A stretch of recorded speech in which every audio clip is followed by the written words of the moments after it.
Let's imagine you have completed your PhD studies. You devoted 3 years, 4 years, 8 years, I know some people who did it, right, to get your PhD studies. And what's next? What can you do?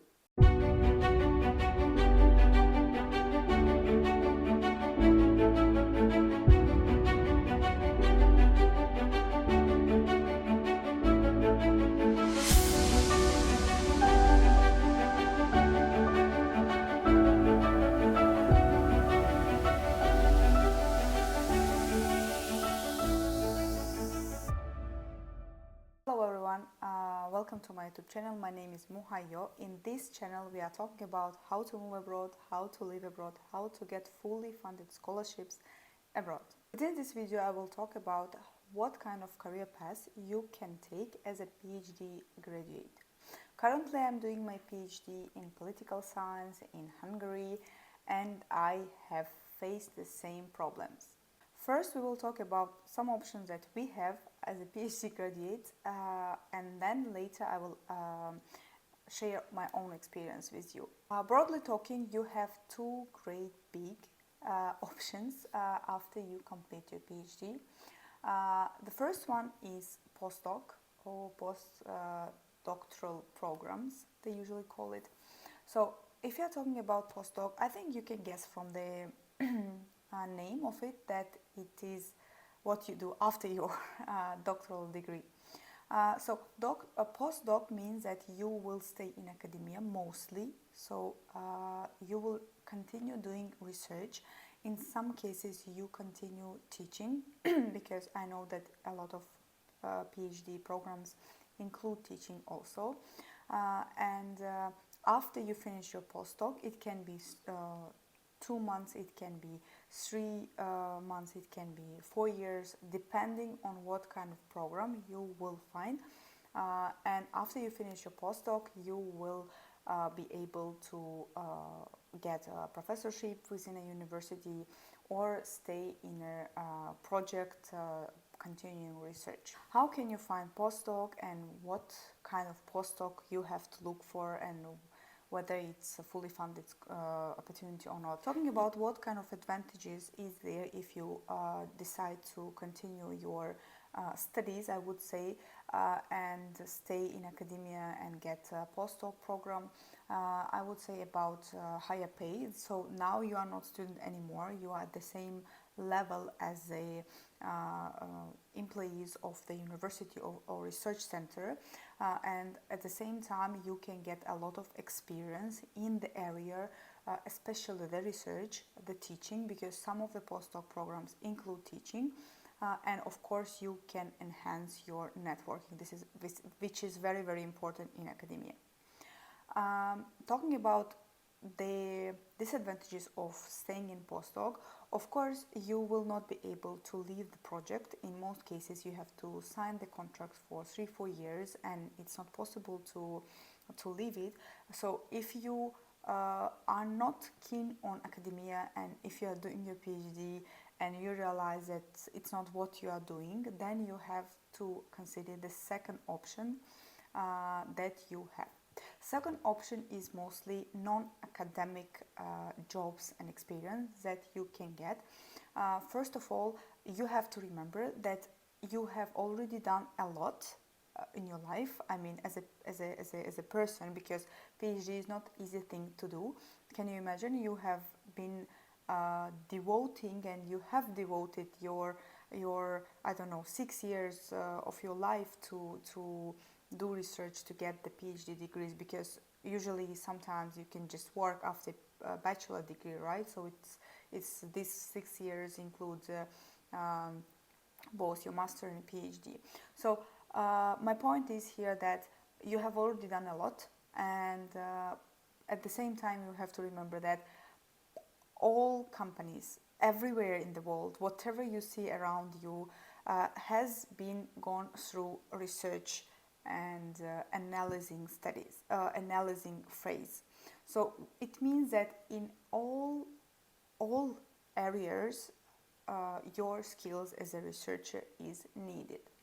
You just need to understand what you really want to do, which industry you want to to go in, and about how to understand what you actually want. I have an interesting video, you can watch it. If you decided to apply for a company, to stay within an industry, business, or etc., you have to try to understand which companies, which approximately position you want to get. For example, it can be research analyst, it can be financial analyst, it can be within the department of research and development in any other company, depending on your specialization, depending on your PhD program, you can choose which company you want to work in. The second option within non-academic jobs is public sector, working for the government. I was personally working for the government, and I really liked it, but at that time I had different goals, so that's why I quit and I tried to continue my studies. Job as a civil servant can be very interesting, at the same time challenging.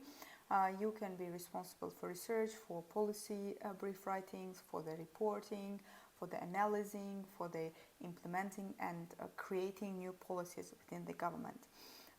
Again, it will depend on your PhD specialization, but in most cases, especially if you're in humanities, you can find a job within the public sector. The third option is about entrepreneurship. Of course, you can start your own business, you can do your own, you can develop your own project and your own product for the market. Because why is it important that you will succeed? I would say why it is highly possible and probability is higher that you will succeed and your product will succeed, because you already have very good skills in research. And one of the most important parts in any new business is researching, studying the market, knowing your competitors, and etc. etc. So this is also very, very good option for people who want some kind of, I would say, freedom. Yes, that you are not working with someone and for someone. You are doing your job. You are realizing your project independently. And the last option is teaching. Here I have divided it as a non-academic job, because there are some possibilities that you don't have to do research. You can only concentrate on teaching. And again, here you can apply as a professorship position to any university after your PhD, because you already have PhD and it gives you more than enough chance to get a job at the university. Or of course you can decide which level you want to teach in. It can be private tutoring, it can be schools, it can be kindergartens, it can be again colleges. So if you really like teaching but you don't like research, this option is for you. You can do it and you can look for it. So talking about how did I decide what I really want after I finished my PhD, I have mentioned in my early video how to understand what you really want to do. I have mentioned that you have to try. You have to try to understand what you really want. There are so many people in my group who are also my friends and some of my acquaintances who really don't want to stay in academia. They did the PhD because they thought it was fun. They thought that it's like you need specific skills and you will get the specific skills. But as they have decided not to continue in that path, they are a bit confused. Not to be on this stage that you are about to finish your PhD and you are wasting another 2 years to realize what you really want. I suggest you to start doing research on what you really want and trying to understand what you really want when you are even the first year or second year PhD student. By the way, I have one video about how to survive as a PhD student when you are first year PhD student, so you can watch it also.